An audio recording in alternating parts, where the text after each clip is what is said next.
Now, a political bombshell was dropped here in South Korea on Thursday. The presidential office unveiled new documents linked to the previous administration's fatal mismanagement of the 2014 Sewol-ho ferry sinking that killed 304 people. They show official logs may have been tampered with to make it look like the disgraced former leader Park Geun-hye responded more quickly than she actually did. This runs counter to claims the impeached president did everything she could to save the victims. Hwang Hojun reports.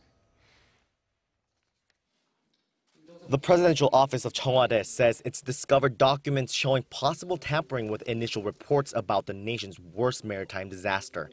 Presidential Chief of Staff Jong-seok, making a surprise visit to the Blue House Press Center Thursday afternoon, said the documents were found in the Crisis Management Office at Cheong Wa Dae as the new administration was updating its crisis management manual. Among the documents found is the National Security Office's daily log of April 16, 2014, the day of the Sewol-ho ferry disaster. The log shows then-President Park Geun-hye was first told of the ship sinking at 9:30 a.m., half an hour earlier than the former president claimed.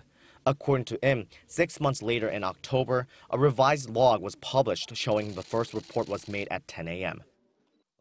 We can't help but deduce the intent of pushing back the time of the first report to the president by half an hour was an attempt to show that less time went by between the first report and Park giving her first order.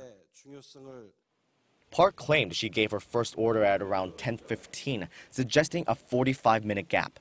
The discovery of the allegedly doctored reports comes just a few days before Park's time in detention pending her trial is due to expire. She's been locked away in a solitary cell at a correction facility since she resigned and was indicted on a total of 18 charges. Cheong Wa Dae also said the documents indicate the previous administration illegally altered the crisis management manual around 3 months after the Sewol-ho disaster without confirmation from the Ministry of Government Legislation or due process. The Blue House said the Park administration crossed out the paragraph where it says the National Security Council is in charge of dealing with all major disasters or accidents, writing instead that it's a control tower for only, quote, security-related incidents. The Blue House said such a move could have been an attempt to remove any blame that might fall on the former president.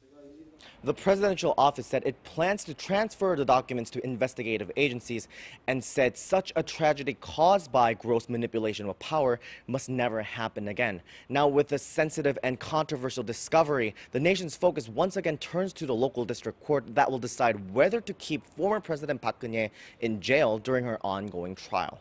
Hwang Hojun, Arirang News.